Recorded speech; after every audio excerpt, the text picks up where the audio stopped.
Morning, it's Caroline. Just a real quick one. I said that yesterday, but never mind.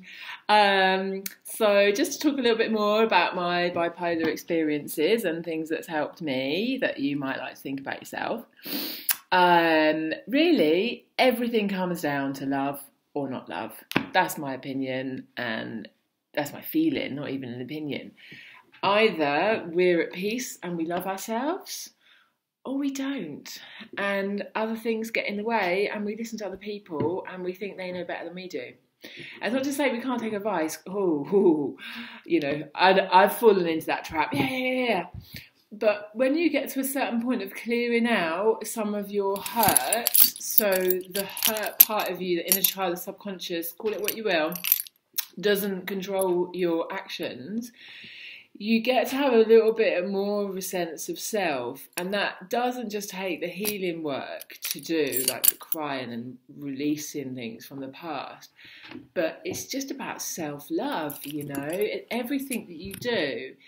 If you're doing something because you're obliged, we all have to work and things like this. And, I'm hoping that the world is changing so that actually our jobs become more and more enjoyable. We don't have to go to the factory or the stinky sewer or all those jobs, Hopefully the life that we lead will change so that all the systems we now have will be more in harmony with the earth, and therefore it won't feel yucky. It will be joyous to do the work, so it won't feel work anymore. But in your life, if there are things that you do because it's what's expected of you from family or friends or your partner, the inner turmoil that can create, it's not worth it. You are the only one that can live your life for you, and you're the only one that knows what gives you joy. So a few years ago, after my second sectioning, my third massive high, after a year of being what you might call depressive, I kind of like to call it more catatonic, because it's not, people say, oh, when you're depressed, you're low. For me, it's just, there's nothing. It's not, oh, I feel pain. I didn't feel anything. And that's worse than feeling pain, because the pain that I've felt in the last year when I'm on my healing journey, there's been a surrender to it, and somehow like I need to feel this. With the depression, it's just like,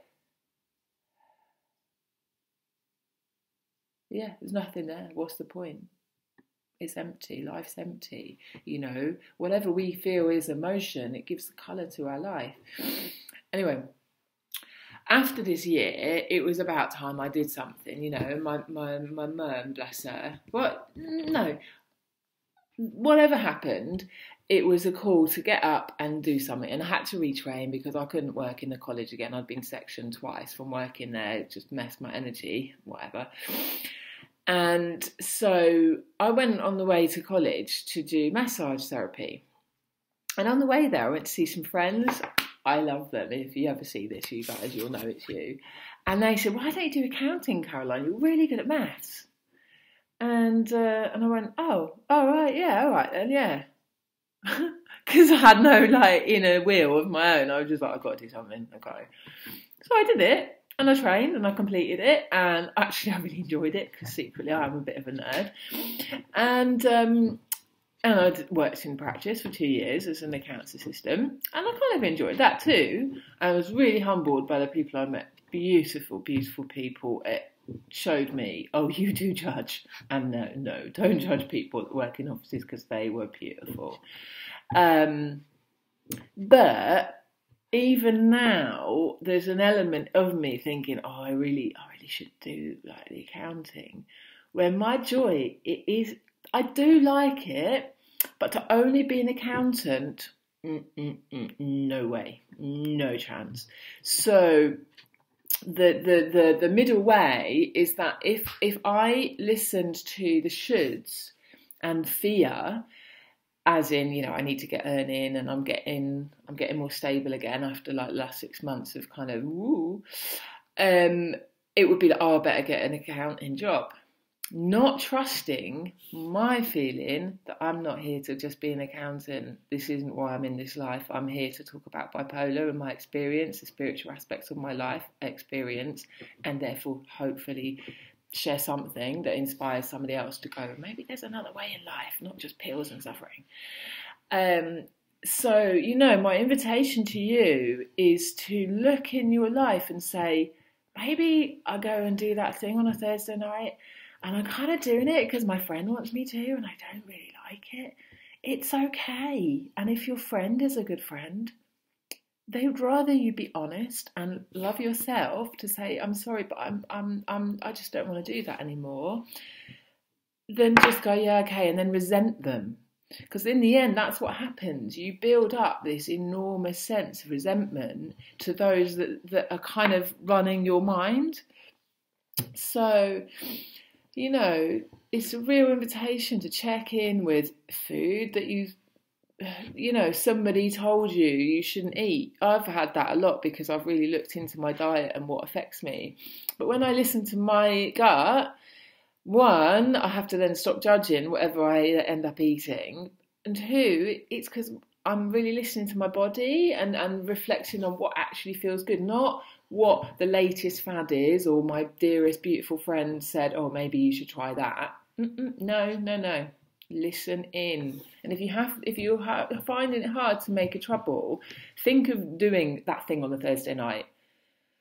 Feel into your heart. Put your hands on your heart if you want. Oh yeah, it feels good. Okay, go do it.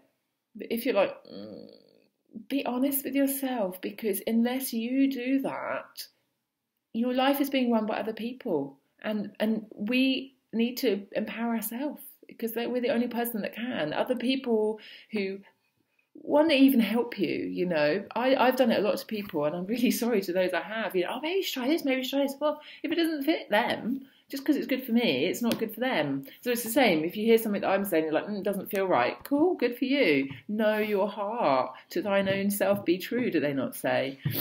Okay, I am going to stop there. Woo, it's a short one for a change. So much love to you and honour yourself. I really invite you to. You're allowed. You're a wonderful being. You're not just bipolar. You're not just a sufferer. Make yourself the owner of your life. Okay. Much blessings to you and love, and may your hearts be filled with peace for yourself, joy and love for yourself. Bye.